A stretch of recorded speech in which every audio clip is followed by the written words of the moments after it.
J'étais persuadée d'avoir été recrutée pour être chef de projet. Et en fait, quand je me suis pointée le premier jour, on m'a dit bon, ben voilà les développeurs, voilà ton ordi, voilà ton team lead, c'est parti quoi. Et dans 3 jours, on te passe en projet. J'étais waouh. On a aussi été très client-oriented. Donc on mettait tout dessus, on faisait des features hyper custom pour gagner des avant-ventes. Et je me retrouve à avoir une base de code qui est énorme parce qu'on a pivoté plusieurs fois. Quand j'ai été CTO, en vrai j'avais 28 ans, c'est pas très vieux. J'avais quand même qu'une seule expérience avant, même si elle était hyper variée. J'ai dû rencontrer des gens et à un moment donné, fallait que je sois convaincante. Je suis Pierre L'Hôpitalier, cofondateur de Kaibi, société spécialisée dans le digital et le développement applicatif. Ces 15 dernières années, j'ai eu la chance de rencontrer de nombreux CTOs et talents du monde de l'IT qui le sont devenus. Aujourd'hui, je leur donne la parole et ils nous donnent leur vision.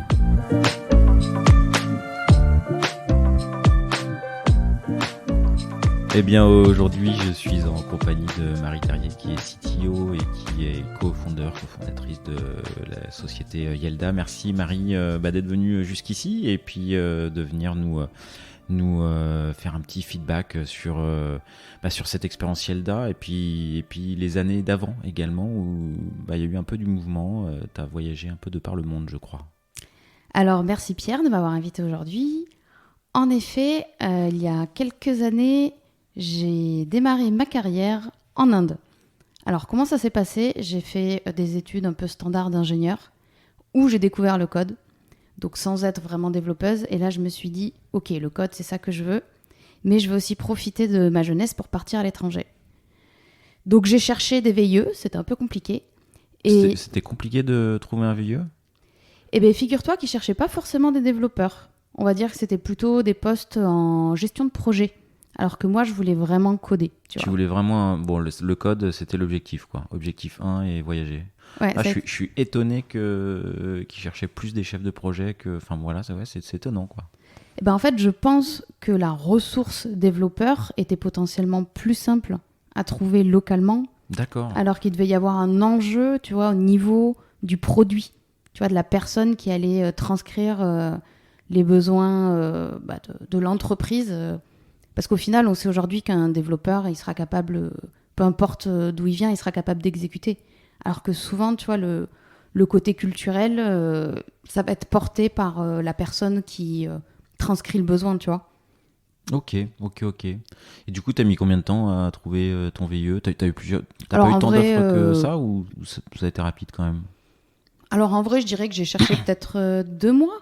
Mais l'enjeu, c'est que j'étais en stage de fin d'études chez Thales qui m'a très vite proposé un CDI. Et c'était un peu la voie, entre guillemets, royale et toute tracée. Ouais. Mais un peu comme dans les films, j'avais pas envie de m'enfermer, tu vois, dans ce cliché standard, la grosse boîte, nanana. Et en fait, c'est marrant parce que donc j'ai commencé mon process de recrutement avec KRDS. Donc KRDS, c'est une agence web qui s'est créée au moment où en fait les applications Facebook ont explosé en France. En fait, c'est un projet de fin d'études des cofondateurs qui a hyper bien marché. Ils sont allés démarcher des boîtes. Ils ont eu un succès tellement fou qu'ils ont eu besoin de recruter hyper vite. Et en fait, ils n'avaient pas spécialement de fonds, pas spécialement de quoi convaincre parce qu'ils étaient très jeunes. Du coup, ils ont galéré à trouver des devs. Et là, il y en a un qui a dit, les gars, il paraît qu'en Inde, il y a plein de développeurs. Je pars avec mon sac à dos 3 mois et je vous dis. Et donc, il est allé voir. C'est ce qu'il a fait. Ouais. Donc, il est arrivé à Chennai, en Inde du Sud, et il a dit, écoutez, il y a des développeurs, ils coûtent pas trop cher, il y a la mer. Moi, je dis, banco, allons-y, quoi. C'était de quel côté de l'Inde ? Alors, Chennai, c'est sur la côte est, c'est juste en face de Sri Lanka. Et d'accord, c'est au-dessus de Pondichéry. C'est au-dessus de Pondichéry, ok. Ouais. Mais c'est pas très connu, mais c'est quand même la 4e ville d'Inde. On parle de 7 millions d'habitants. Oui, Chennai, ouais, c'est gros, hein. Bon, j'ai passé 2 mois en Inde aussi, je me rappelle une grosse ville déjà, effectivement. Ouais. Et en fait, on a tendance au niveau des hubs de développeurs à penser à Delhi, Mumbai ou alors Bangalore. Ouais. Mais en fait, ces grandes villes aussi, les salaires ont déjà augmenté et surtout les devs, ils se font harponner par les grosses boîtes. Alors que Chennai, justement, ça nous a laissé l'opportunité... Il y a un peu moins de pression, quoi. Voilà, on va dire que le marché était plus tranquille et on pouvait profiter un peu de cette aura d'entreprise européenne, tu vois. Bon, là, je dévie un tout petit peu du parcours, mais dans l'idée, tu vois, les développeurs qui nous rejoignaient étaient heureux de rejoindre, tu vois, une culture occidentale qui les changeait, on va dire, des traditions. Et surtout, en fait, l'exigence qu'on pouvait avoir avec les devs était plus importante que celle qu'on pouvait trouver dans des grosses entreprises. Par exemple, à un moment donné, j'ai un collègue qui a démissionné pour rejoindre Tata Consulting. Donc, c'est vraiment la grosse succursale. Le gros truc, la grosse de SS2I indienne, ouais. Alors, tu vois, le motif, c'était salaire et statut social et assurance. Pourquoi ? Parce qu'il voulait se marier. Donc là-bas, on est encore dans un état très traditionnel où il y avait, je pense, les 3/4 de mes collègues qui se sont mariés dans le cadre de mariage arrangé. Et du coup, ton statut social, la boîte dans laquelle tu es, ça influe. C'est-à-dire, plus ton poste en jette, plus tu as de chances de pouvoir avoir du choix dans le cadre du choix de ton ou ta future conjointe, quoi. Ah, Ouais, ok, il a changé de boîte. Ah, il n'avait pas trouvé sa femme. Il voulait changer de boîte pour trouver sa femme. Voilà, pour mettre toutes les chances de son côté pour que celle qui potentiellement lui plairait le plus ait de plus grandes chances d'accepter, parce que c'est aussi la famille qui participe un peu D'accord. au choix. Okay. Ah non, mais voilà, il y a des trucs hyper rigolos. Et donc, tout ça pour dire que donc ils sont arrivés là-bas, ils ont trouvé un RH et ils ont trouvé effectivement très vite des développeurs. La boîte a explosé. C'était essentiellement des clients francophones. Donc, ils ont recruté des chefs de projet français qu'ils ont très vite envoyés en Inde parce qu'ils se sont rendus compte que pour travailler avec des équipes indiennes, donc déjà, tu pars du principe que personne ne parle la même langue. C'est-à-dire que l'anglais, c'est pas la langue maternelle des Français, forcément, mais c'est pas non plus la langue maternelle des Indiens. Notamment à Chennai, par exemple, c'est le tamoul. Ouais. Donc, pas de langue commune initiale, culture différente, deux métiers différents. T'as vraiment besoin d'être présent sur place pour t'assurer que les choses se passent bien, sinon c'est hyper compliqué. Mais même ça, en fait, c'était pas suffisant. Et du coup, quand moi j'ai postulé pour les rejoindre, eux, ils cherchaient spécifiquement à amener un ou une développeur français sur place pour aider en fait à faire le lien entre les développeurs indiens et les chefs de projet français. Parce que clairement, il y avait des petites choses qui se passaient pas comme prévu, on va dire ça comme ça. Tu penses à des choses en particulier ? Alors, je dirais que les chefs de projet n'arrivaient pas forcément à se mettre dans les chaussures des développeurs indiens. C'est-à-dire que il y avait des choses qui se passaient qu'ils ne comprenaient absolument pas. Et en fait, ils n'arrivaient pas à faire abstraction en fait, des différences culturelles et des différences de métier. Parce que déjà, un chef de projet qui a du mal à échanger avec un développeur, que ce soit dans un sens ou l'autre, ça, j'ai envie de dire, c'est assez commun. Ouais, ça arrive. Et si en plus, t'as pas du tout les mêmes références culturelles, tu vois, en termes de comportement, de signes extérieurs que tu vas te donner, ça devient archi compliqué. Tu penses à des trucs en particulier quand tu dis ça ou... Alors, typiquement, qu'est-ce qui s'est passé quand je suis arrivée ? Qu'est-ce qu'on m'a dit ? Donc, un chef de projet français qui fait faire une maquette. Donc, c'était d'un profil utilisateur, qui demande à un développeur indien front-end de faire l'intégration. Et qu'est-ce qui se passe ? Donc sur la maquette, il y avait la tête du chef de projet pour illustrer le profil utilisateur. Et en fait, le développeur a intégré sur tous les profils la tête. Il n'a pas pensé qu'en fait l'image était dynamique. D'accord. Et il s'est pas dit tiens, c'est marrant, le développeur a un complexe. Il s'est pas douté qu'en fait, non, c'était quelque chose de dynamique parce que c'était pas marqué. Donc là, le chef de projet, il me dit « Ah, mais ce développeur, il est vraiment trop débile. » Et ça, non, nous, on est des devs. Et en fait, on fait ce qu'on nous dit, tu vois. Et là, spécifiquement, comme en plus les développeurs avaient un peu pris les chefs de projet avaient un peu pris l'habitude de prendre les développeurs un peu pour des monkeys, tu vois, qui faisaient... qui exécutait bêtement la tâche, il donnait plus de contexte. Ce qui fait qu'en plus, il y avait vraiment juste une liste de tâches à réaliser sans contexte, et du coup, les développeurs, ils disaient, je fais ce qu'on me dit.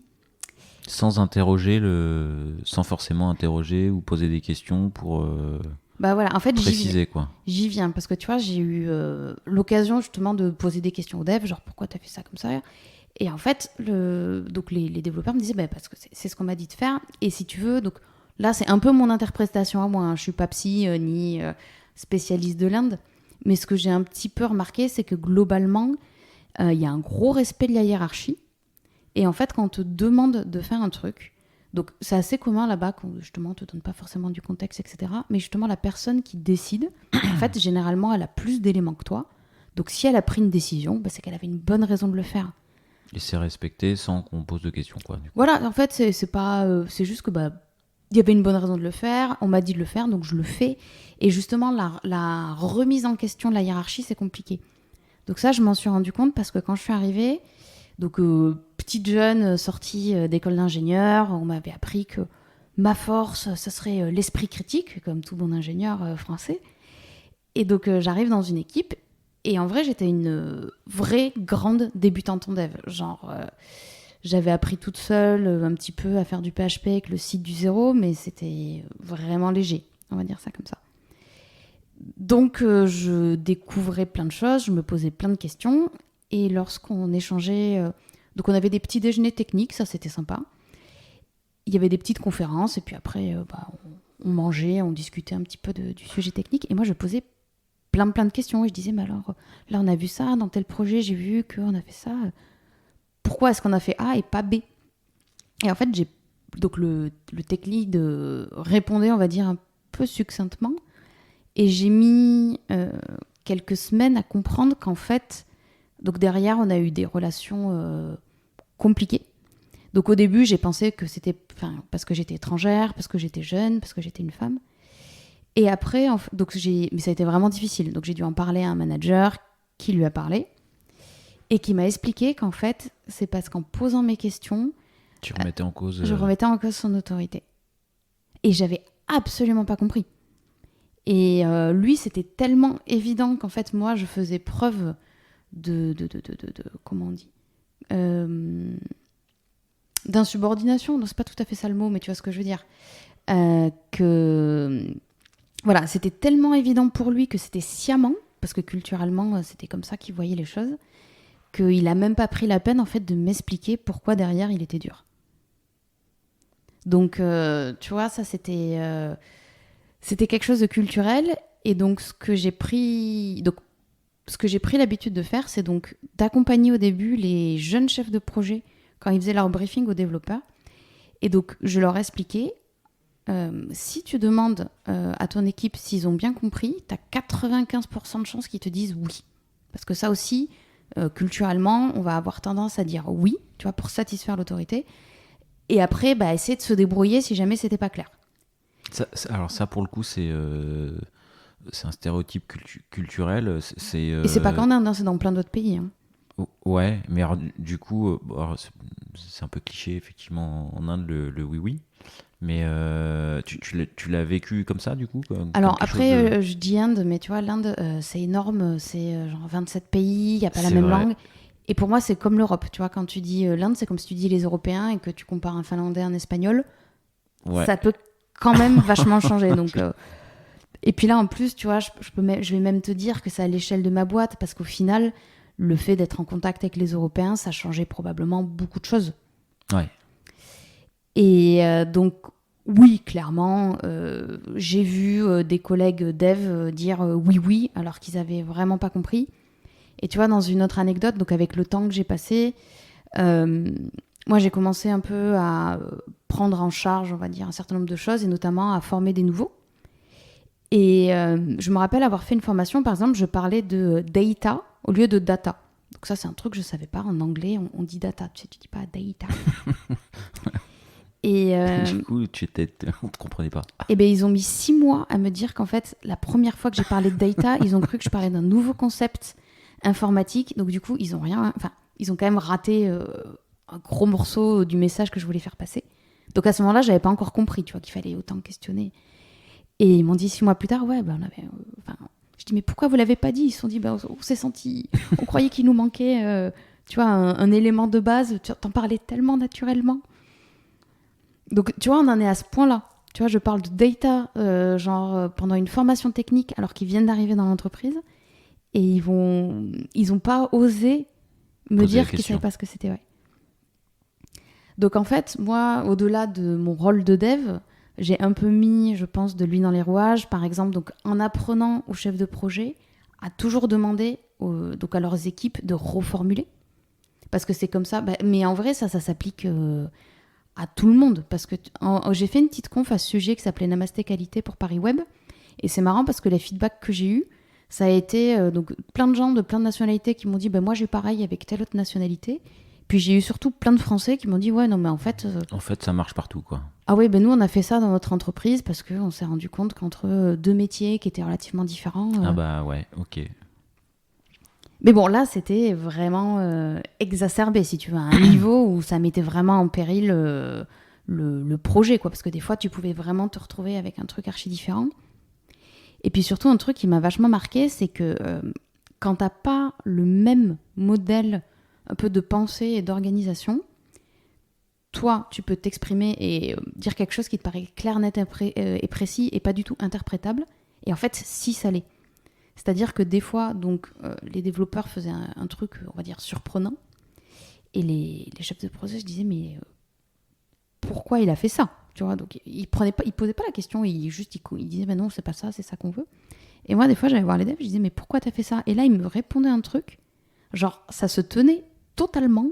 Mais alors, c'était tellement alambiqué pour mon esprit de française, jamais j'aurais pensé que la phrase aurait pu être interprétée comme ça, tu vois.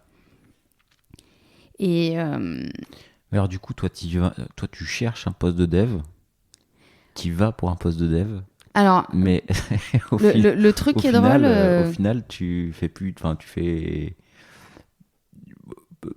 du dev? Oui. Non, ouais, en fait, la blague, c'est que, en fait, ils n'étaient pas super sûrs de moi. J'avais postulé pour être chef de projet et développeur, 2 postes différents. Ils m'ont fait passer une interview de dev et franchement, je pense que j'étais pas à la hauteur. Sauf que je leur ai mis un ultimatum parce qu'en fait, moi, j'avais mon CDI de Thales. Et donc, je pense qu'ils avaient du mal à recruter et ils m'ont dit oui, probablement par défaut, je pense. J'ai pas. Alors, c'est toi qui n'as pas questionné là, du coup. T'as jamais demandé?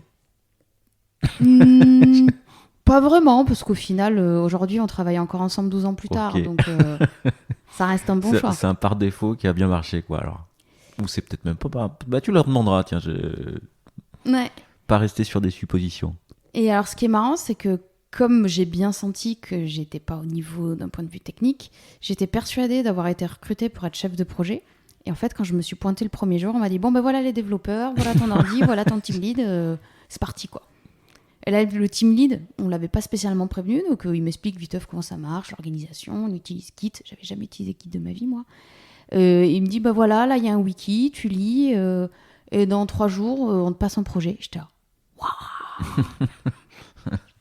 Donc, heureusement, il m'avait mis à côté d'une développeuse qui devait avoir la trentaine, une maman hyper chill, qui du coup m'a appris sous son aile et m'a un peu, on va dire, expliqué les bases et m'a dit, en gros, ton premier projet, il ressemble à un autre, tu le check out, ouais. Et t'édites ce que tu veux, fais-le déjà tourner et t'auras genre 80% du projet qui est fait et après t'éditeras tes petits trucs et tout. Mais donc grosse angoisse.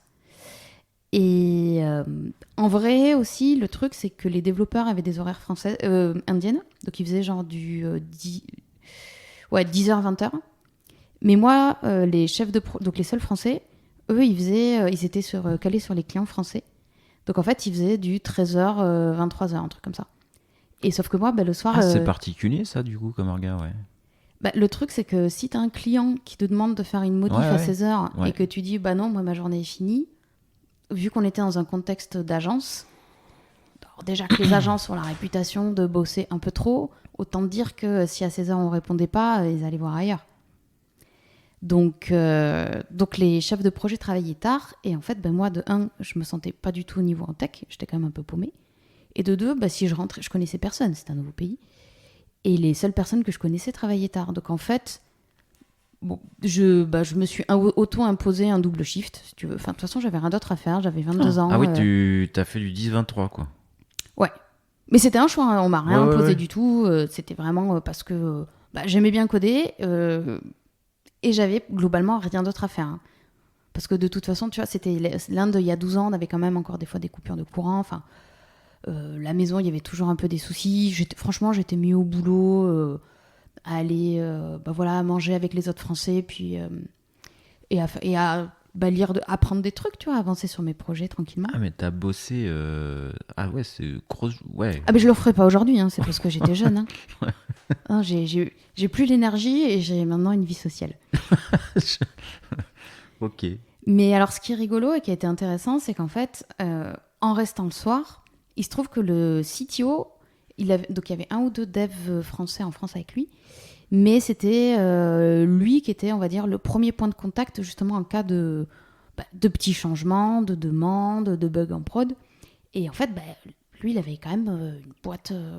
au plus haut, on était peut-être à 100 personnes, tu vois. Donc il avait quand même pas mal de choses à faire. En Inde, du coup 100 personnes en Inde ou Alors, 100 en Inde, je crois qu'au max, on est monté à 70, mais en fait, il y avait des community managers et des sales à Paris, et surtout, ils ont ouvert des agences en Chine et à Singapour. Mais tous les techs étaient en Inde, par contre. Et donc, le CTO, à un moment donné, il avait autre chose à faire, donc il s'est mis à me donner des petites tâches, tu vois, toutes les petites tâches qui n'avaient aucune valeur ajoutée pour lui. Moi, c'était trop bien, j'étais trop contente, je check-out des nouveaux projets, j'apprenais à débugger des choses. Et de fil en aiguille, ce qui s'est passé, c'est qu'en fait, je me suis retrouvée à avoir mes projets la journée, et le soir, je suis devenue pompier. Et en fait, j'ai adoré ça, parce que j'ai découvert tellement de nouvelles choses, et puis c'était hyper gratifiant, en fait. Et donc, grâce au fait que j'ai fait des heures sup, au bout de 3 ans, on m'a proposé d'être ce qu'ils appellent technical consultant. C'était tech lead volant, je pense qu'on peut appeler ça comme ça. Ok. Tu venais au secours des équipes en transverse. C'est ça, en gros, je m'occupais en fonction de la charge de travail, de qui s'occupait de quoi. Je faisais des docs techniques, je faisais les reviews, j'intervenais dans les projets où je gérais des petites équipes de développeurs. Par exemple, tu vois, quand on avait des gros projets et qu'il fallait suivre vraiment genre 3 devs pendant une période, les tech leads, ils avaient souvent quand même aussi pas mal d'autres choses à gérer. Du coup, voilà, j'intervenais là-dessus. Et pareil, on m'a aussi donné, c'est là que j'ai commencé à faire... j'avais commencé un peu avant, mais la formation des nouveaux. Donc, les nouveaux développeurs indiens. Donc, pareil, je leur faisais de la tech, mais je leur expliquais aussi comment fonctionnaient les chefs de projet français. Parce qu'il y avait des petites choses aussi dans les différences. Tu vois, les Indiens de Chennai, en tout cas, c'était des bisounours. Des gens vraiment adorables, hyper sympas, très honnêtes, très droits. Et malheureusement, en France, tu as quand même des fois une culture de ce qu'on va appeler du backup. Tu vois, si tu n'as pas envie de te faire taper sur les doigts, tu vas, entre guillemets, envoyer des messages écrits. Comme ça, si à un moment donné, on te demande des comptes, tu diras « Ah ben non, c'est pas moi. Moi, je lui ai demandé de faire ça. Je comprends pas pourquoi c'est pas fait. » Et tu vois, les développeurs indiens, ils n'avaient pas du tout ça. Et plusieurs fois, ça m'a un peu fendu le cœur de voir des chefs de projet français déporter parfois leurs fautes sur les développeurs. Je trouve pas ça cool du tout, mais ça arrive, hein, tu sais, tes collègues, ils sont pas tous parfaits. Et du coup, tu faisais... non, mais du coup, je leur expliquais, voilà, n'hésitez pas à questionner les chefs de projet français. Non seulement ils ne vont pas mal le prendre, mais ça va être hyper apprécié. C'est comme ça que vous allez avoir les projets les plus intéressants. Parce qu'en fait, c'est les développeurs qui posent le plus de questions, c'est ceux qui produisent le mieux. Donc, c'est ceux à qui on file les projets, on va dire, les plus fun, quoi. Avec le plus d'enjeux, de challenge. Je leur expliquais aussi, voilà, pensez bien à garder des traces écrites de tout. C'est important. Donc, je mettais ça sous couvert de culture. Mais c'est important dans la culture française. Pareil, si vous remontez des statuts de façon proactive, ça va être hyper apprécié. Parce que c'était un truc que les Français détestaient. Tu vois, t'aimes bien avoir le statut de l'avancée d'un truc. Et si jamais tu prends du retard, c'est important qu'on te dise « Ah, ben là, en fait, je suis en retard. Essaie de réduire le scope auprès du client. » Et tu vois, chez les Indiens, c'était pas du tout quelque chose de spontané. Donc, des fois, le chef de projet partait du principe que s'il avait pas d'infos, pas de nouvelles, bonne nouvelle. Et genre, à 2 jours du rendu, il dit du coup, ça avance, on est prêt pour la QA. Et puis là, le mec, en fait, était totalement dans les choux parce qu'il avait eu un problème technique, qu'il était encore en train d'essayer de le résoudre. Et en fait, il n'avait pas du tout avancé le projet, tu vois. Donc ça, c'était monnaie courante. Donc, je leur expliquais, les gars, si vous voulez vous faire bien voir, envoyez des messages tous les soirs, dites ce que vous avez fait, s'il y a un truc qui va pas. Ça va... après ça, on l'a transformé en process. Mais au début, tu vois, j'étais en mode petit tips, tu vois, je suis un peu Je suis un peu la gentille Tati, je vais vous aider. Et puis, et inversement, je formais aussi du coup les chefs de projet français au travail avec les collègues indiens, tu vois, les petites bonnes pratiques, quoi. Ok. Et tu y restes combien de temps, du coup? Alors, j'ai fait un contrat local, un VIE, après je suis passée en expatrié, donc j'ai fait 3 ans plein.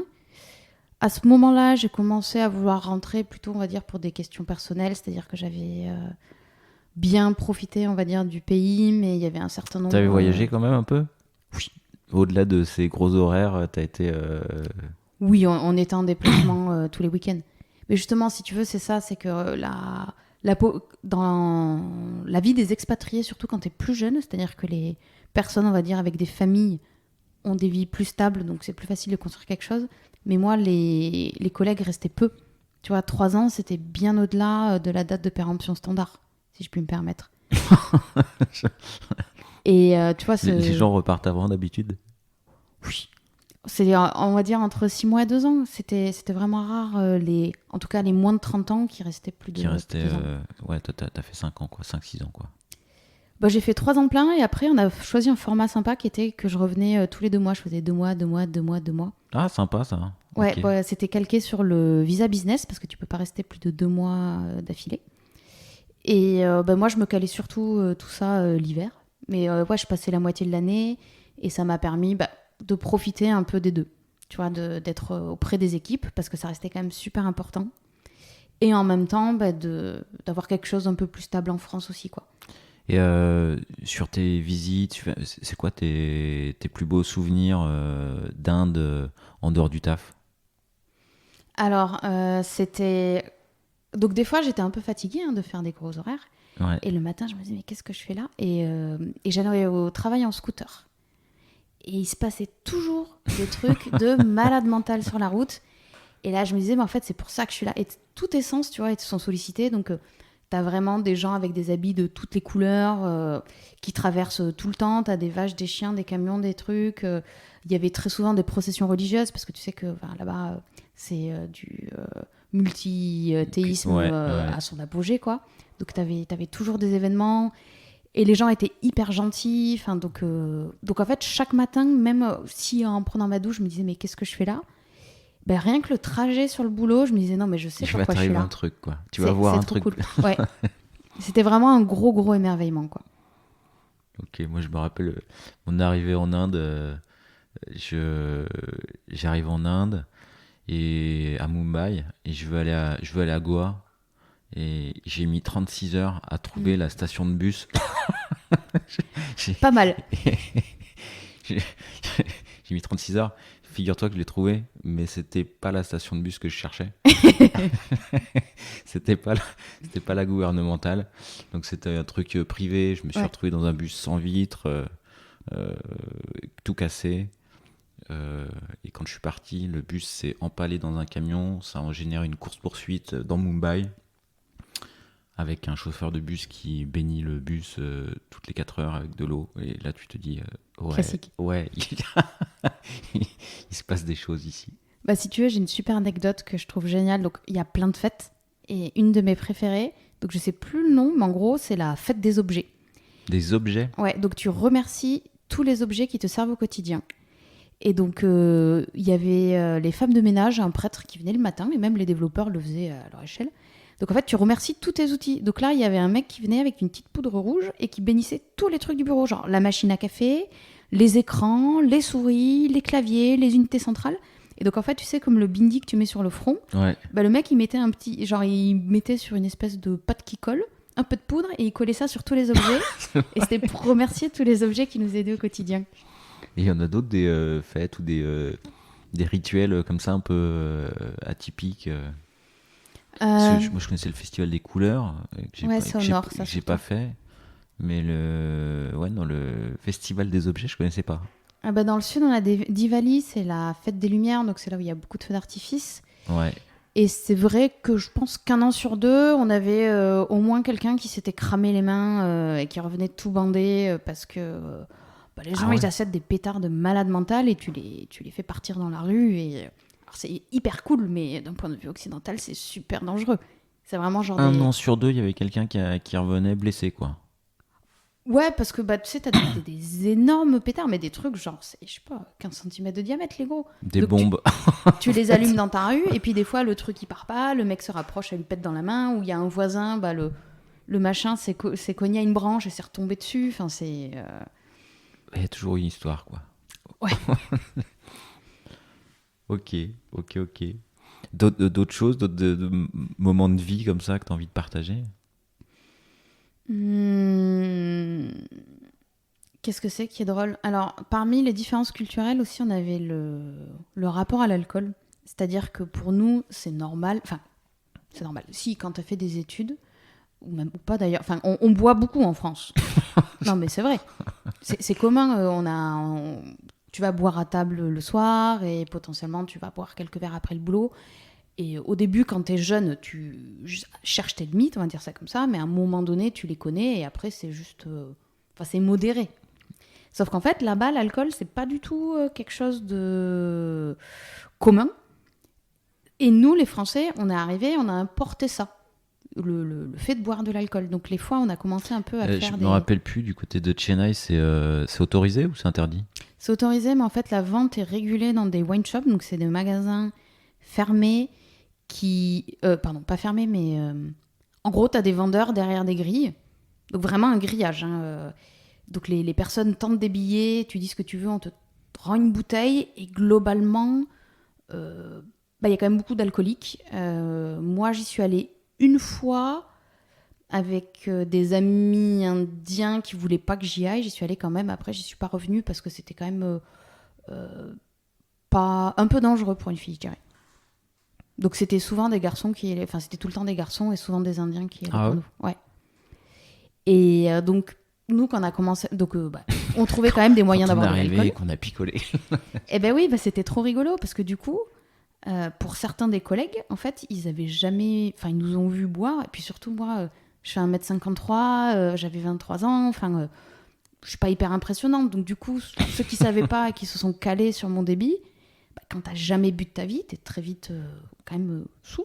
Par terre.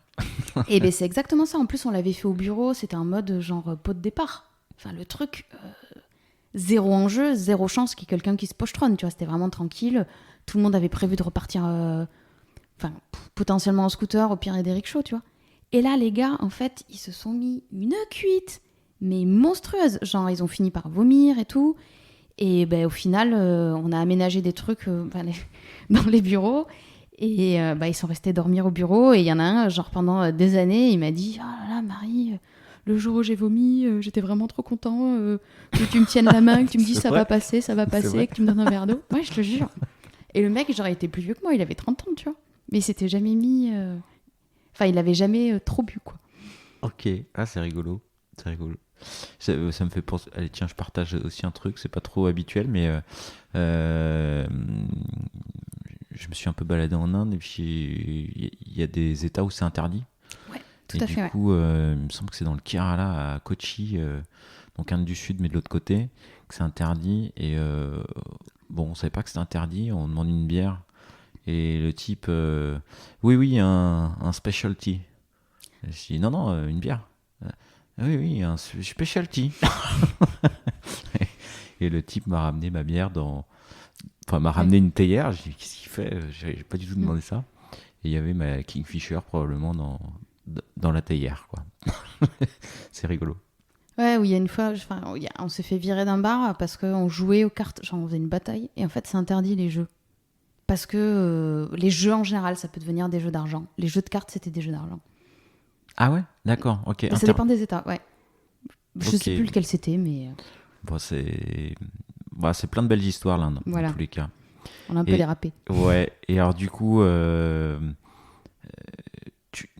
tu repars parce que c'est quoi les déclics, c'est quoi les envies, c'est la famille, c'est le rythme, marre de voir des éléphants au carrefour, qu'est-ce que...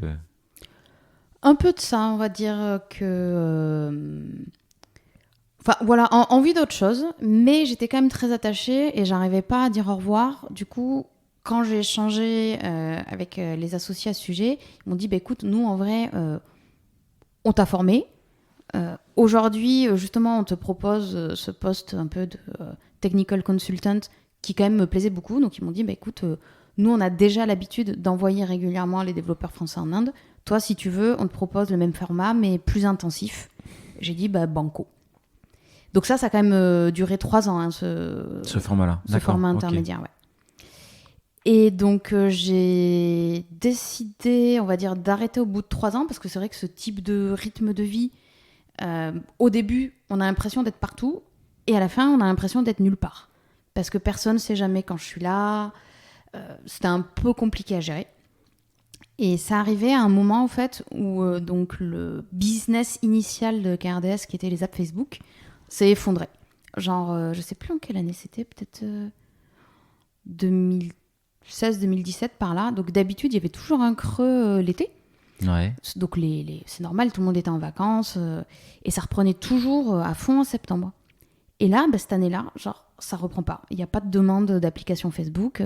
Et ça se maintient 1, 2, 3, 4 mois. Bon. Mais en même temps, plus ou moins à la même période, Facebook a décidé d'ouvrir son API de Messenger. Donc ça, c'était en 2017. Et comme on était, on va dire, connus sur le marché des réseaux sociaux, c'est-à-dire qu'on avait été spécialiste Facebook à un moment, mais je veux dire, on a fait... on faisait des réseaux sociaux en général, des opérations sur Instagram. Je me suis retrouvée genre à lire de la doc de WeChat avec du Google Translate. On était un peu capés sur le sujet.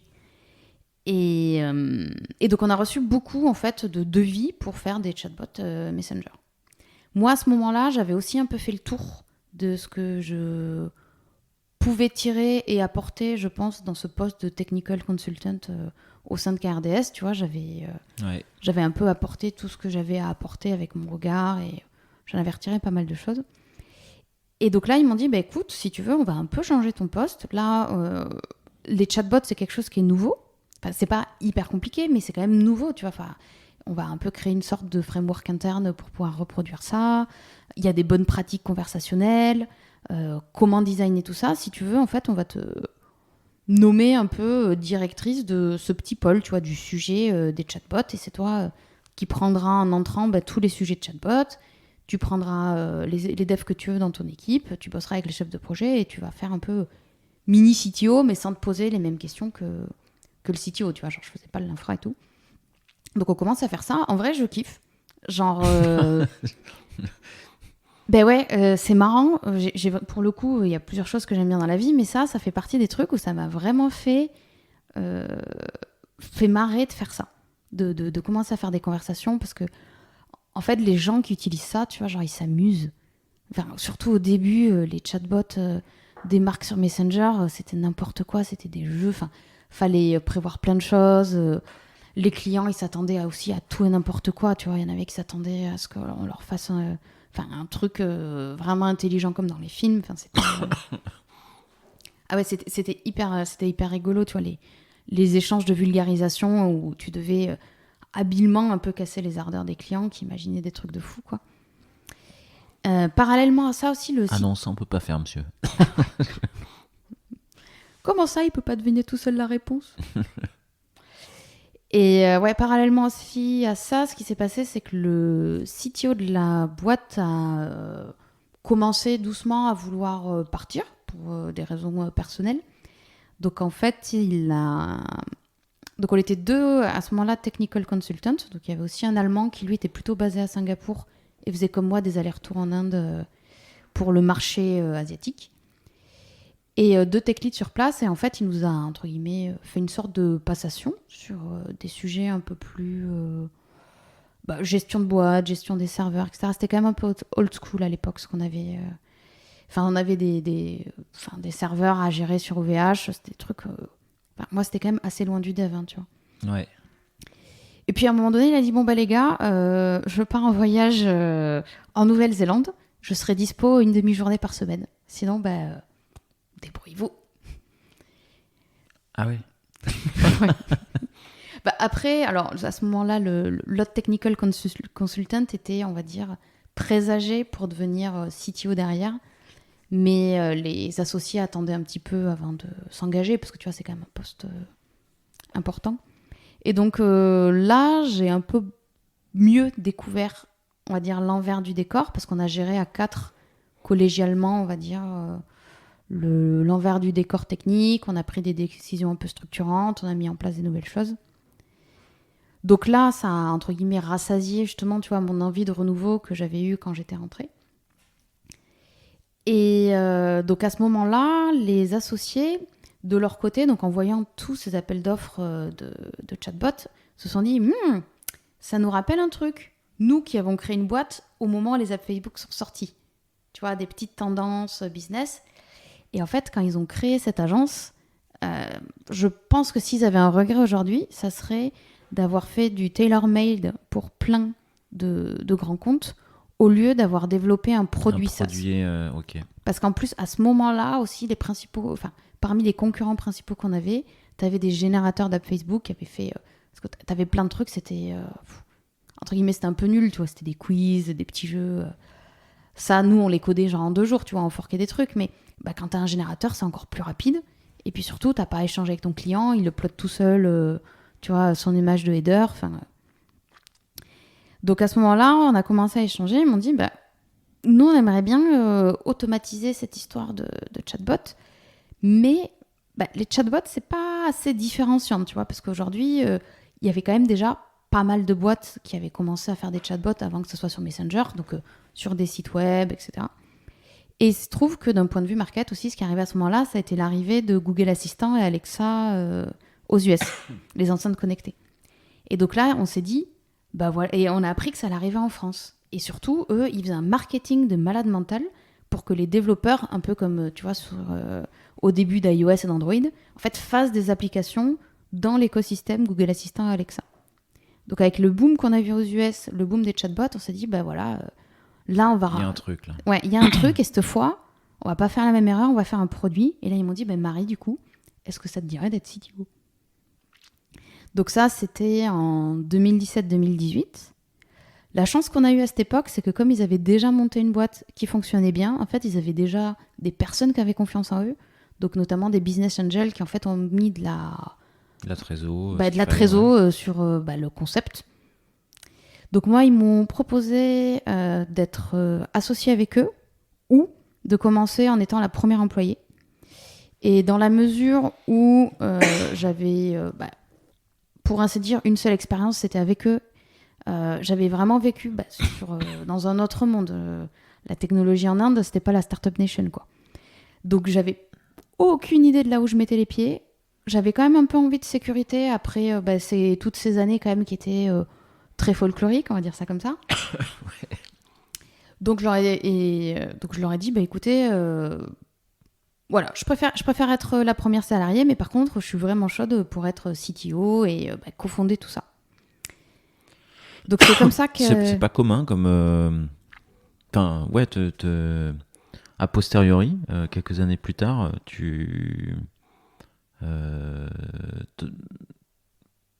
ce choix-là d'être salarié et pas associé... Alors je vais sauter des étapes, on reviendra en arrière, parce que comme on en a discuté quand on a préparé le podcast, on a eu, on va dire, pas mal de pivots pour des raisons diverses et variées, on va dire, indépendantes de notre volonté. Et aujourd'hui, on va être à l'équilibre à la fin de l'année, tu vois, au bout de 4 ans et demi. Ouais. Et donc, aujourd'hui, les cofondateurs, les associés, peuvent se payer, mais en fait, ils vivent surtout de l'autre boîte.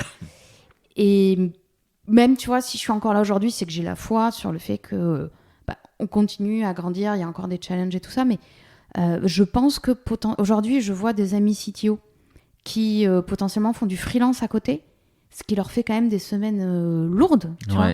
Enfin, je vis à Paris, à un moment donné, ça a un coût, et je n'aurais pas la vie que j'ai aujourd'hui si j'avais choisi d'être associée. Et au final, moi, j'ai pas fait ça, entre guillemets, pour la thune ou pour la gloire. C'est que, comme je t'ai dit, tu vois, les chatbots... Le projet, le projet te plaisait, les gens avec qui tu allais bosser, tu les connaissais, il n'y avait pas de sujet. Je les connaissais, effectivement. Donc, Thomas, mon CEO, on s'entend très bien, on bosse vraiment bien ensemble. Enfin, tu vois, on a vraiment trouvé Je savais déjà qu'on fonctionnait vraiment très très bien ensemble. Donc aujourd'hui, comme il y a 4 ans, il n'y a pas de sujet, tu as fait le bon choix, quoi. Ouais, carrément. Ça j'en suis persuadée. Et donc là, vous arrivez à l'équilibre, en fait. Ouais. Donc, je vais peut-être repartir en arrière, je pense. D'accord. Ce sera plus facile. Donc, le truc, c'est que pour se lancer, on a eu une chance monstre. C'est-à-dire qu'on a gagné un projet avec la Fnac qui voulait en fait permettre de faire des achats à la voix sur Google Assistant. Donc, eux, ils se sont positionnés hyper tôt là-dessus parce qu'au moment où Alexa arrivait, concurrent Amazon, enfin, plus gros concurrent de la Fnac. Donc, eux, ils ont dit, en fait, on ne peut pas rester sans permettre aux clients potentiels d'acheter à la voix dans leur salon. Donc là, Google est arrivé en disant, les gars, venez avec nous, on va vous donner tous les moyens possibles pour développer ça.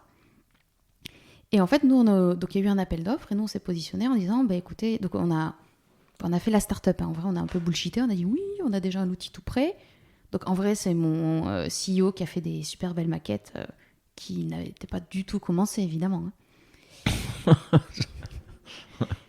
Et bref, on a remporté cet appel d'offres. Et là, il m'a dit, Marie, c'est parti. Donc en gros, j'ai démissionné et j'ai commencé le lendemain dans la nouvelle boîte.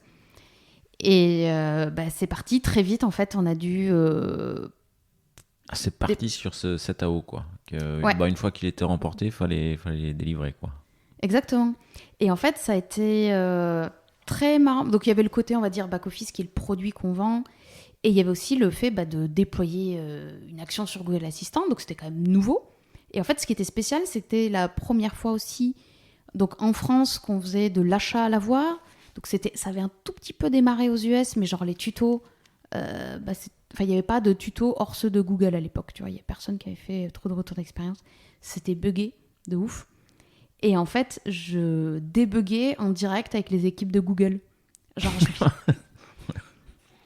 alors, t'avais le décalage horaire, tu vois, je leur envoyais, je leur faisais des repro steps, tu vois, je disais, j'ai envoyé tel JSON et là, le truc, il me répond plus, ou il y a une erreur format et je savais pas pourquoi. Et c'était, ah oui, c'est vrai, là, on n'a pas trop détaillé l'erreur. Super. Non, mais il y a eu un petit enjeu où, tu vois, on suivait des formatages, mais en vrai, ça rendait pas très bien sur l'écran. Parce qu'en vrai, t'achètes pas la voix sur ton enceinte.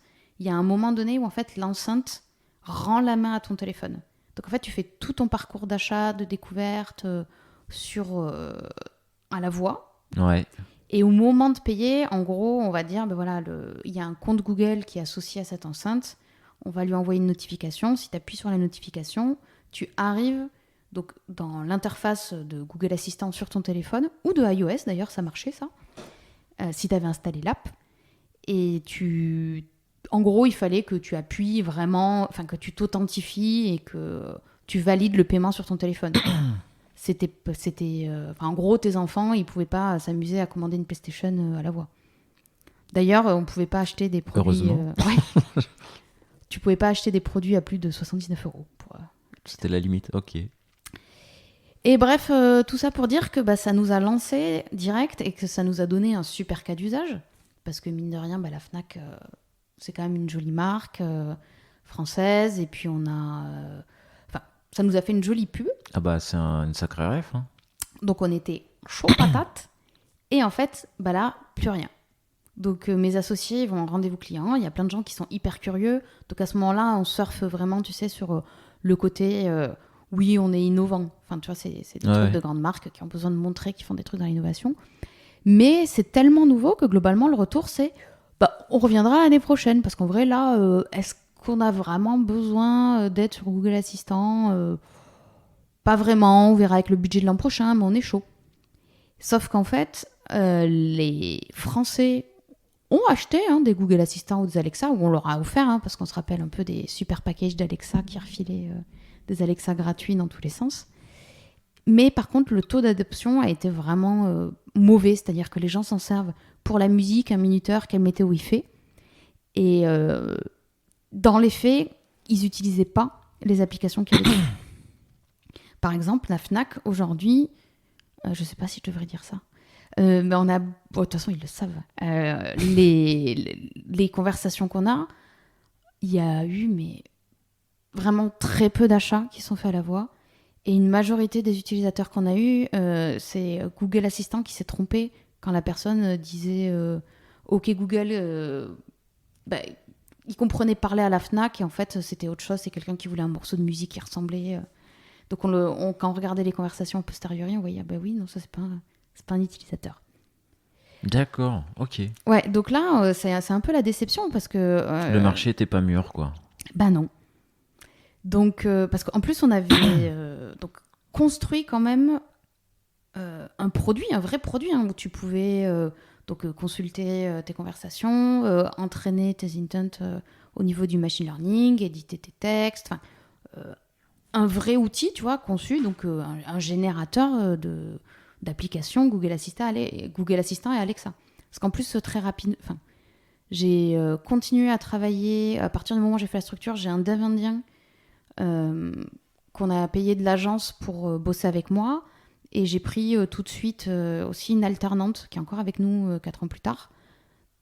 Et on a recruté très vite un dev avec l'argent qu'on avait eu. Donc en gros, on a été 3 devs et demi à bosser dessus. Très vite, quoi. Ouais, donc en gros, on a bien avancé, quoi. Donc là, on se retrouve avec un produit et tout. Et le marché n'est pas là. Heureusement, et qu'on avait vraiment designé pour l'avoir. Petit coup de bol, donc en avant-vente, mes associés donc, présentent le produit. Donc les gens ne sont pas chauds encore pour Google Assistant et Alexa. Par contre, on a développé un outil de chat, mais genre un jour, tu vois, viteuf, une connexion à WebSocket, pour que les gens puissent tester rapidement, tu vois, les flows, parce que c'est ça qui était important. Et tout le monde n'a pas Google Assistant et Alexa sur son téléphone, ou des fois, les personnes que tu rencontres sont pas suffisamment à l'aise avec la technologie pour tester comme ça. Et puis c'est un peu lent, tu as un peu de lag sur Google Assistant. Ouais. Bref, on fait un petit chatbot vraiment de démo. Et là, les clients disent « Ah oui, mais en fait, votre outil de gestion des chats et tout, il est cool. Et franchement, est-ce qu'on pourrait pas avoir votre interface de chat sur notre site ?» Et Bon, t'es déçu là. Tu dis mince, c'est le truc une journée de dev, c'est ça qui plaît, quoi. Alors, une journée de dev, c'est l'interface. Ouais. Tout ce qui se passe, le conversationnel derrière, c'était solide parce qu'on avait. Okay.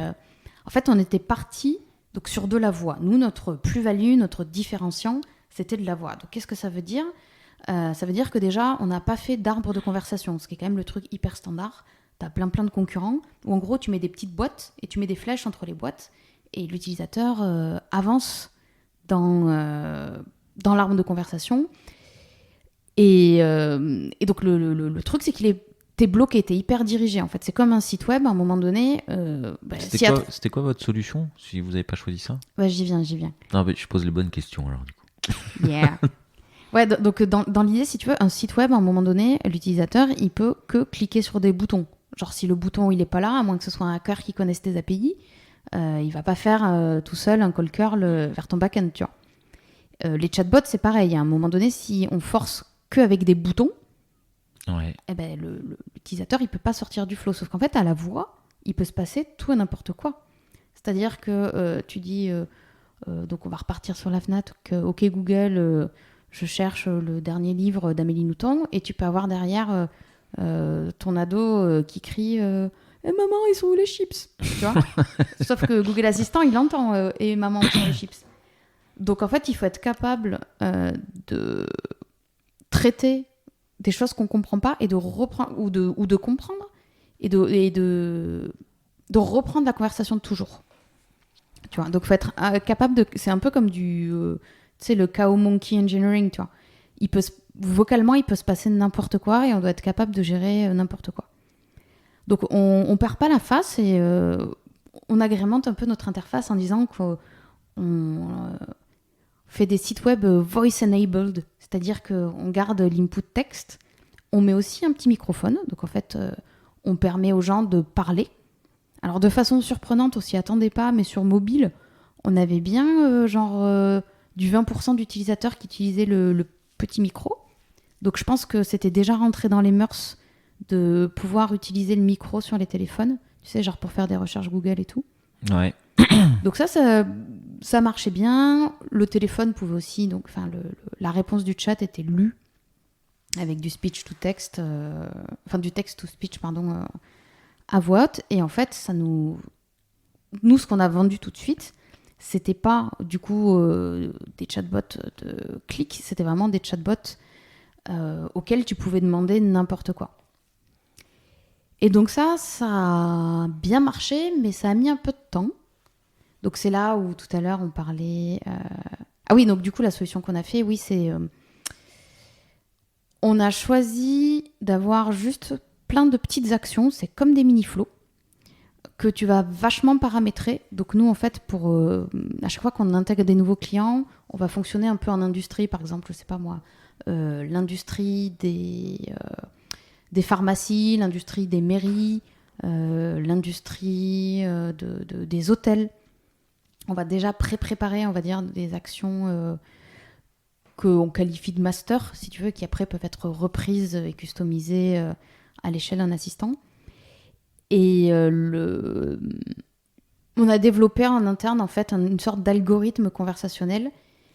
Donc tu vas définir, par exemple, des informations qui sont nécessaires pour compléter ton action. Si on les a pas, on les demande. En fonction de l'information, on va les stocker ou pas pour pouvoir les réutiliser dans la conversation en cours ou même dans une conversation future que tu pourras avoir dans 3 mois. Ok. Par exemple, si on identifie quelqu'un, on va pouvoir regarder quel était ton magasin Fnac préféré. Tu vois. Ça, on va pas te le redemander à chaque fois. Donc ça, c'était cool. Et en fait, là, la grande... Donc, on était quand même chaud pour la voix, mais le texte, c'était assez concurrentiel. Et donc, on a décidé, il y a 1 an, donc au moment du Covid notamment, de faire aussi du 100% vocal, c'est-à-dire le téléphone. Donc, en gros, on a... Donc, vous rebasculez, quoi. Ouais, parce que notre ADN, c'était vraiment la voix. Et il s'est avéré que, donc, avec le Covid, les gens qui se déplacent moins, il y a eu un certain nombre de structures qui ont reçu beaucoup plus d'appels. Et donc tout à l'heure, je te parlais de pharmacie parce que ça a été nos premiers cas d'usage. Ça a été des pharmacies. Ils recevaient, je sais pas moi, 15 fois plus d'appels et c'était toujours les mêmes questions. Est-ce que vous faites des tests anti-Covid ? Et à quelle heure ? Enfin, le pharmacien, il n'a pas signé pour faire standardiste. Tu vois. Sauf qu'il faut répondre au téléphone en pharmacie. Parce que des fois, il y a vraiment des questions importantes. Tu vois, des gens qui ont un doute sur un dosage. Donc, c'était très conflictuel pour eux. Et donc, au début, on s'est un peu interrogé parce que tu vois, la téléphonie, j'y connaissais rien du tout. C'est quand même un monde particulier et relativement complexe. Et il se trouve qu'aujourd'hui, en gros, tu as des solutions où c'est hyper facile à mettre en place. Genre, donc, parmi les plus connus, tu as Twilio et Vonage. Et donc, on a un peu tâtonné, mais en vrai, ça a été hyper rapide à poker.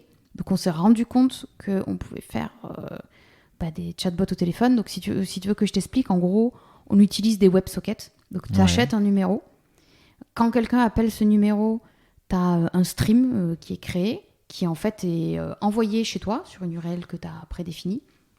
Toi, tu reçois le stream. Nous, on arrive en gros à piper le stream audio vers des outils de speech-to-text. Donc, par exemple, Google, Azure ont des trucs sur les volumes qu'on a. En vrai, c'est vraiment pas cher. Ouais. Donc, eux, en fait, transcrivent ce que tu dis en live. Donc, la difficulté, c'est savoir quand l'utilisateur a fini de parler. Ça, c'est un peu compliqué des fois. Là, tu as le texte et en fait, après, c'est comme on faisait déjà à l'écrit. Tu vois, on a le texte, on réfléchit à la bonne réponse et derrière, on va générer un audio qu'on va repiper et ça arrive à l'oreille de l'utilisateur. En gros. Et donc, pour les pharmacies, donc, ce qui a été un peu compliqué, c'est que on avait un enjeu, on va dire, quand même... c'est particulier comme les pharmacies. C'est vous qui avez identifié le besoin Alors, je crois même qu'on a été vite contacté là-dessus. Ah ouais ? Ouais. Enfin, c'était... Parce que tu sais, des fois, les pharmaciens, c'est pas des técos. Ouais. Donc, c'est plutôt des structures qui encadrent... C'est des groupements de pharmacies, tu vois, par exemple, qui vont... opérer toute la tech chez les pharmacies, qui vont leur installer les ordi, Internet, le téléphone. Et eux, en fait, ils voulaient rajouter ça à leur panoplie de services pour lesquels tu payes. Donc ça a été un appel entrant, en fait. Ouais. Et là, vous êtes dit, mais il y a un business, quoi. Grave. Et en fait, ça n'a pas aussi bien marché que prévu. Ouais, c'est des hauts et des bas, tu vois. Alors en vrai, c'était un peu compliqué parce qu'on s'est retrouvés à avoir des cas auxquels on n'avait pas pensé. Par exemple, tu as des personnes âgées qui... Donc c'était aussi notre premier essai à la voix. Et le design conversationnel, déjà, c'est un sujet à part entière. Donc il n'y a pas beaucoup de gens qui le font. C'est un peu niche. Mais en vrai, dans le monde, c'est un énorme sujet. Moi, je fais partie d'un groupe, c'est genre Women in Voice. Donc on est peut-être 4-5 par pays, mais on est dans tous les pays du monde, tu vois. Et donc, il y a dans le tas, il y a des filles qui sont hyper spécialisées, tu vois, vraiment dans la partie machine learning pour faire du mot STT. Il y en a qui vont designer des conversations. Tu vois, c'est comme les bonnes pratiques sur un site web. Aujourd'hui, tu sais que tu vas pas mettre ton call to action, ton bouton principal, sous la ligne de flottaison. Tu vois, c'est un peu la base. Ça, c'est une règle que tu apprends. Le design vocal, il n'y a rien, ou très très peu de contenu. Tu vois, les bonnes pratiques à mettre en place, c'est... oui, c'est pas très documenté, quoi. Bah non, parce qu'on avait surtout, tu vois, avant des serveurs vocaux, il fallait appuyer sur des touches. Il n'y avait pas un gros effort là-dedans, quoi. Et donc là, on s'est retrouvé avec des cas où, par exemple, tu avais des personnes âgées qui appelaient les pharmacies et qui comprenaient pas qu'elles avaient affaire à un bot. Bah, pourtant, on mettait un petit truc sympa. Bonjour, je suis Virginie, l'assistante virtuelle de la pharmacie machin. Sauf que, eux, le concept d'assistant conversationnel, comme ça parlait pas comme un répondeur, ça parlait comme un humain, parce qu'aujourd'hui, la qualité du text-to-speech, elle est vraiment sympa. Ils se rendaient pas compte que c'était un robot. Et tu vois, ça a été des trucs aujourd'hui, on prend, par exemple, on intègre une petite musique, on a changé les wordings, justement, on a rajouté ce design conversationnel qui peut permettre de gérer ce genre de choses, mais tu vois, on a un peu appris sur le tas. Parce que il n'y avait pas de guide de bonnes pratiques, ouais. Ok. Et aujourd'hui, par contre, donc là, on est pas mal. Et on est assez chaud sur les mairies. Donc ça, ou les collectivités locales au sens large, parce qu'en fait, pareil, eux, ils ont une augmentation globale du nombre d'appels. Puis même sans augmentation, ils sont appelés pas mal, quoi. Ah ouais, c'est... Et en vrai, tu vois, donc je disais tout à l'heure, le conversationnel, ça me fait marrer. Mais c'est aussi très satisfaisant par rapport à mes débuts où je faisais des applications Facebook, tu vois. Là, ça a du sens, tu vois. J'ai vraiment l'impression d'apporter quelque chose à la collectivité. Et ça, c'est vraiment sympa, tu vois, au niveau de la mission. Après, aujourd'hui, donc là, quand tu te dis... mais comment elle sait qu'elle apporte des trucs aux gens ? Oui, je lis a posteriori. Enfin, on garde des conversations pour évaluer la qualité de la réponse du bot, parce que c'est quand même pas évident. Donc, par exemple, avec les mairies, tu vois, il y a un truc qui est rigolo, c'est que on n'est pas censé avoir de la donnée personnelle. Tu vois, quand les gens ils appellent, ils vont poser des questions genre comment je fais pour prendre rendez-vous pour renouveler mon passeport, les poubelles sont pas passées ce matin, enfin... Bah oui. Ouais. C'est relativement anodin, mais c'est ce genre de choses qu'on traite, ou genre je veux inscrire mes enfants à la cantine. Et en fait, nous, ce qu'on fait, c'est on explique comment ça marche et potentiellement on fait du transfert d'appel vers le service qui réalisera ce qu'il faut. Et par contre, ce qui est rigolo, c'est que tu as des gens qui vont quand même donner des infos perso alors qu'on leur a rien demandé, tu vois. C'est-à-dire, oh, bonjour, je suis Madame Michou. Et là, donc ça, c'est un des challenges qu'on veut traiter en 2023. C'est donc au niveau de la compréhension de ce que disent les utilisateurs. Donc là, on est dans le domaine de la NLP, c'est le Natural Language Processing. Donc bon, là, on va pas se mentir. De toute façon, en termes de machine learning, on a globalement rien fait nous-mêmes. On a surtout benchmarké le marché, quoi. Et donc, le Natural Language Processing, en fait, ça va être la capacité, quand tu as donc, une phrase ou un texte, d'y assigner un intent. Donc, c'est un libellé. Donc, ça va être, par exemple, si je dis les poubelles sont pas passées, ça va être... je suis pas content ou... Non, ou même, ça va juste être le sujet des poubelles. Les poubelles. Enfin, poubelles absentes. Enfin, poubelles pas vides, tu labellises pas l'émotion de la personne qui est au téléphone. Alors, on pourrait... Poubelle, pas content. On pourrait, mais dans l'idée, si tu veux, ça va être plus on va entraîner à dire les poubelles sont... on va entraîner tout un corpus autour du thème les poubelles sont pas passées, il y a des ordures dans la rue, ma rue est sale, tu vois, des trucs comme ça. Et donc, en NLP, tu assignes des intents et tu peux extraire des entités. Donc, par exemple, si le but de l'intent, c'est de savoir qui tu es, donc si tu dis « je m'appelle Pierre », l'intent, ce sera un give name, et on sait que Pierre, c'est le name qu'on voulait extraire. Et après, si je dis « je m'appelle Marie », il va comprendre, encore une fois, que l'intent, c'est give name, et là, c'est Marie. Ok. Mais ça, il faut le mettre dans l'entraînement. C'est-à-dire que si, en amont, tu tagues pas des entités dans tes phrases, ton moteur de NLP, il est pas au courant. Parce qu'en vrai, tu pourrais taguer quasiment tous les mots d'une phrase. Sauf que nous, au niveau conversationnel, ça nous intéresse pas d'avoir tous les éléments. Des fois, on se focus que sur ce qu'on veut vraiment faire. Et donc, une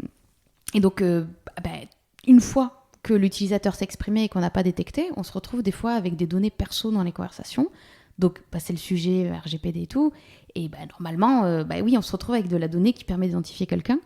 Donc là, on est en train de regarder des outils qui permettent de... supprimer les de détecter. Ouais. En fait, on a trouvé... c'est bête, le nom m'échappe, mais des modèles en fait, qui sont utilisés aujourd'hui pour anonymiser des documents qui viennent, par exemple, du domaine judiciaire. Tu sais, des fois, tu as des trucs qui sortent.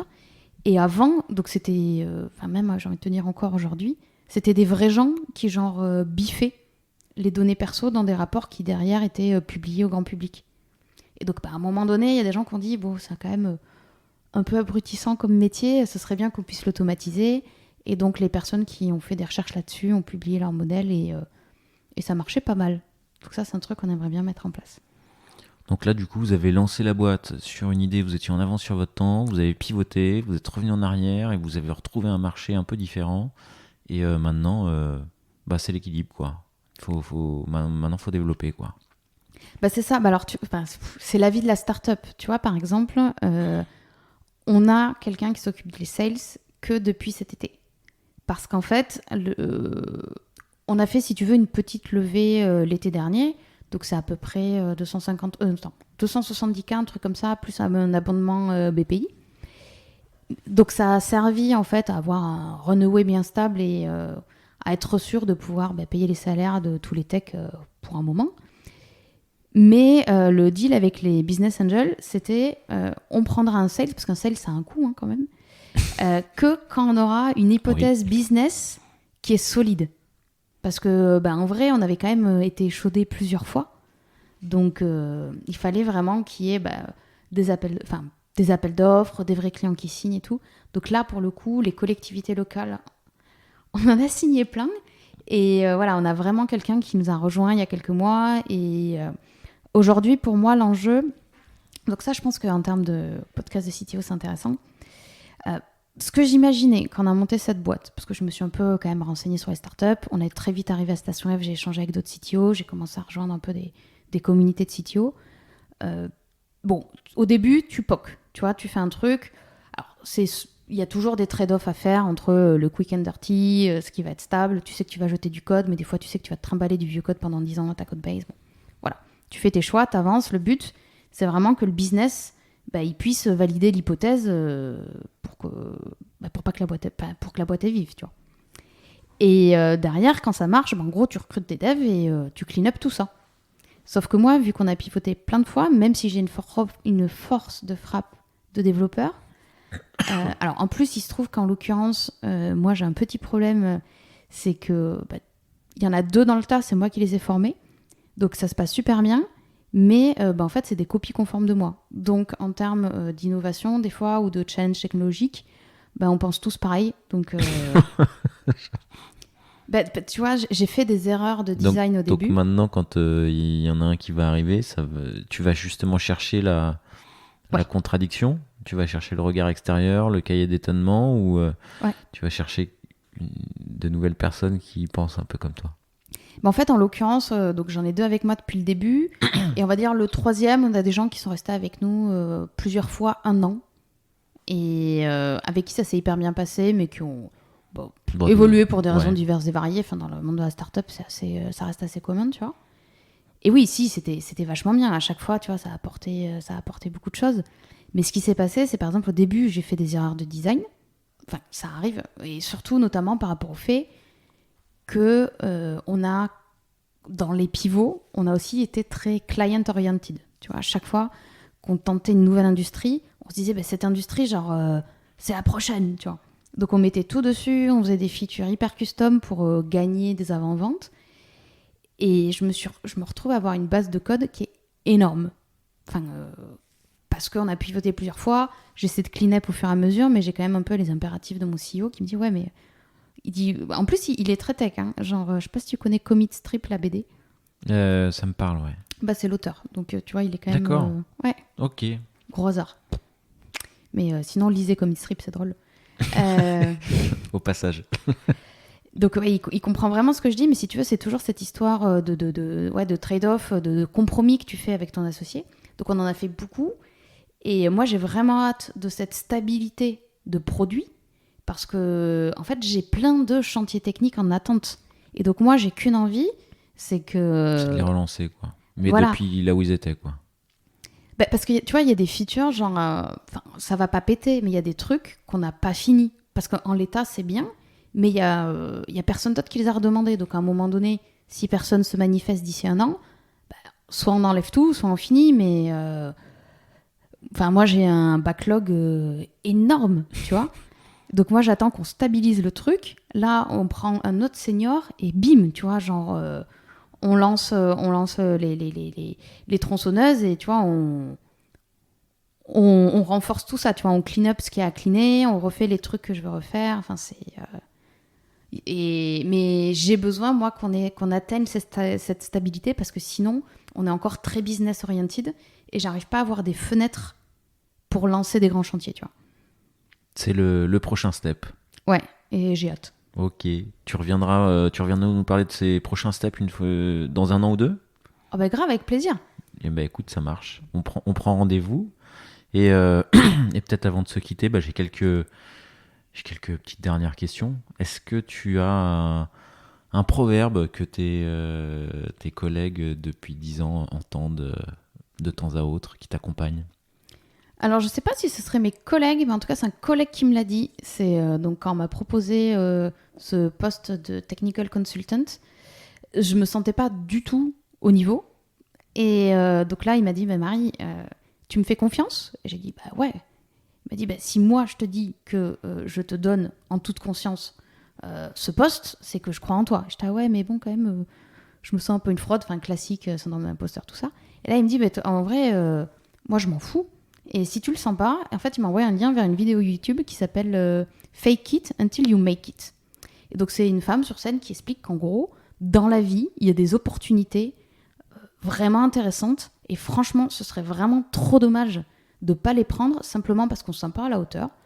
Donc, à un moment donné, c'est pas grave si on ne pas se sentir à sa place. Fais semblant et puis on verra quoi. Voilà, tu fais au mieux et puis tu verras bien. Je veux dire, à un moment donné, c'était la décision des autres de te donner ce poste. S'ils se plantent, c'est leur faute, hein, c'est pas toi. Et après, il y avait des petits conseils, tu vois, pour bien se sentir dans ces pompes, tu vois, genre s'étirer et tout. Des petits trucs physiologiques qui, toi, vont t'aider à rentrer dans les pompes du poste, de l'objectif que tu m'impersonates. Et c'est vrai que c'est quelque chose qui t'a aidé, quoi. Bah, ça m'a aidé à l'époque et ça m'aide encore un peu aujourd'hui parce que tu vois, quand j'ai été CTO, en vrai j'avais 28 ans, c'est pas très vieux, j'avais quand même qu'une seule expérience avant, même si elle était hyper variée. J'ai dû rencontrer des gens et à un moment donné, fallait que je sois convaincante. Tu vois, quand les business angels ils ont appelé pour voir si la CTO elle tenait la route, fallait pas que ça se voit, tu vois. Donc, Ouais. non, mais c'est important, tu vois, parce que Clairement. on est dans un monde d'apparence et à un moment donné, ça importe aussi, quoi. Ok. Est-ce que tu as un surnom? Alors, c'est un peu honteux. Si les gens qui me connaissent depuis longtemps m'appellent... alors, c'est pas comme ça qu'on va m'écrire, mais ça ressort très souvent, c'est Miss Boulette. Parce que Il y a une genèse? Parce que j'ai tendance à pas faire attention à mon environnement, à me manger des poteaux, des portes, à me cogner au coin de table, à casser des verres, à oublier des sacs et tout. Mais donc en vrai, donc on va spoiler les personnes qui écoutent. C'est une question que tu m'as posée avant et j'y ai réfléchi et je me suis dit que qu'est-ce que ça voulait dire aujourd'hui ? Ça voulait dire que j'avais pas peur de me rater parce que à force d'avoir fait des boulettes, aujourd'hui en fait déjà j'ai plein de mécanismes d'organisation qui font que les grosses boulettes ça n'arrive plus. Et après j'ai réussi à me faire on va dire un environnement suffisamment safe pour que l'échec, en fait, ce soit pas un problème. Tu vois, je vis avec l'échec, c'est genre try and learn, tu vois. Et Ça devient un deuxième proverbe. voilà. Et donc, tout ça pour dire que je vis bien avec ce surnom, tu vois. Ok, ça marche. Est-ce que tu serais inspiré pour donner un titre à cet épisode ? Waouh, hardcore, parce qu'en vrai, ça fait un moment qu'on parle. Donc, quelque chose, je pense, qui m'avait tenu à cœur par rapport à l'épisode, on va dire, de l'Inde et aussi ce que je vois aujourd'hui avec, comme je te disais, la difficulté un peu de la gestion de la dette technique, c'est de réfléchir au pourquoi. Donc, je sais qu'il y a eu un épisode, mais je ne l'ai pas encore écouté, où quelqu'un parlait des 5 whys, et j'ai déjà eu des articles dessus, et ça me paraît vraiment important, en fait, de réfléchir au pourquoi des décisions. Donc tout à l'heure j'en parlais, tu vois, les développeurs indiens, les chefs de projet à première vue pensaient qu'ils avaient fait des trucs débiles, alors qu'en fait non, il y avait une vraie raison. Si tu prends le temps de questionner le pourquoi, tu as des vraies raisons, et que même quand toi tu prends des décisions, pour être sûr de prendre la bonne décision, c'est hyper important de questionner ça. Et pareil, le code, quand tu commences à avoir une code base qui a 4 ans, des choses qui te paraissaient évidentes aujourd'hui, ça l'est plus, et c'est hyper important de garder cette traçabilité des pourquoi les décisions ont été prises. Ok, donc toi tu verrais un titre autour de pourquoi. Je te propose autre chose, tu me diras ce que tu en penses. Moi dans l'épisode, là, ce qui me vient à l'esprit, c'est tu as été au contact d'entrepreneurs pendant 10-12 ans, et ce qui me vient à l'esprit, c'est agilité d'entreprise. Du pivot, on sent le produit, on est en avance, on est en retard, on repivote, on repoque, on retente un truc et puis ça marche. Et ça vaut pour Yelda, et puis ça avait l'air de valoir sur également la boîte qui s'est montée autour des KRDS, où tu sens qu'il y a une certaine agilité à sentir les choses, à pivoter, à tenter des trucs, quoi. Voilà ce que je sentais un peu dans l'épisode là, de l'échange un peu en mode impro, quoi. Ça me va parfaitement parce qu'en effet ça illustre quand même un peu une partie de l'ADN qu'on s'est fixé avec mon CEO. Aujourd'hui c'est justement on s'entend bien, on se connaît bien, et ça nous permet d'être super agile et de mettre en place des trucs hyper rapidement. Donc, ouais. Ok, écoute, ça marche. Et ça m'amène à la dernière question. Est-ce qu'il y en a une que je t'aurais pas posée et que tu aimerais que je te pose ? Alors, je vais plutôt prendre ça pour une tribune que pour une question. D'accord. Donc, quelque chose qui aujourd'hui, dans ma carrière de CTO, m'a marqué. Donc, je me suis renseignée un peu, on va dire, sur le machine learning. Je te parlais tout à l'heure, par exemple, des personnes âgées qui ne comprenaient pas le téléphone. Ouais. Eh bien, donc aujourd'hui, au niveau du machine learning, on entend beaucoup parler des biais et des problèmes de la diversité des données d'entraînement. Donc ça, c'est un truc qui est hyper flagrant, par exemple, à la voix. J'ai des amis qui parlent bien français, mais qui ne sont pas forcément français natifs. Des fois, la transcription speech-to-text, elle n'est pas bonne. J'ai vu récemment une conférence à Paris Web où c'était une personne sourde qui, du coup, testait la qualité du speech-to-text. Donc, elle s'exprimait bien, mais tu avais juste un peu... Ça marche moins bien, quand même. Ça marchait beaucoup moins bien. Et ça nous amène à un sujet qui est hyper important, c'est le fait que si tu designs quelque chose qui est à destination de l'humanité, il faut, dans son ensemble, c'est super important d'avoir une équipe qui est diverse, que ce soit en genre, en origine, en études, en âge. Parce que tu vois, dans la Startup Nation, c'est hyper flag. Tu vois, je vois à Station F, il y a des crews de devs, ils ont tous entre 22 et 32, ils viennent quasiment tous de la même école, et ils parlent des mêmes trucs. Et à côté de ça, il y a des personnes qui l'ont compris très tôt et qui ont des équipes hyper variées, qui vont avoir des jeunes, des vieux, des personnes qui sont pas françaises. Et clairement, tu vois, ça a l'air de leur apporter de ouf en innovation. Et ce que je voudrais dire là-dessus, c'est que donc c'est un sujet un petit peu à la mode. On fait, on va dire, limite du diversity washing. Mais en vrai, c'est un vrai sujet qu'il faut prendre à bras le corps et qu'il faut mettre vraiment dans ses priorités pour le traiter avec succès. Parce que à un moment donné, l'objectif, c'est pas juste de remplir des quotas, c'est vraiment d'apporter des choses pour l'entreprise. Et si on veut vraiment avoir de la diversité, que la diversité reste, c'est une vraie stratégie et il faut réfléchir à comment faire venir les personnes diverses dans nos boîtes et surtout comment les faire rester. Voilà. Bon, c'était une belle tribune. Merci. Tu parlais de la diversité et moi je rebondis juste sur le propos que tu as dit juste avant sur l'importance tu parlais des datas d'entraînement et du biais que ça pouvait avoir justement dans l'entraînement. Et je fais une petite dédicace à l'épisode de Luc Julia qui était sur l'IA et il en a parlé et c'était assez bien illustré. Voilà. Et je te remercie d'en avoir reparlé et de la petite dernière tribune que tu évoques sur la fin. Et je vous souhaite plein de bonnes choses pour les 2 années à venir et le rendez-vous est pris du coup. Ça marche. À très bientôt. Salut, merci.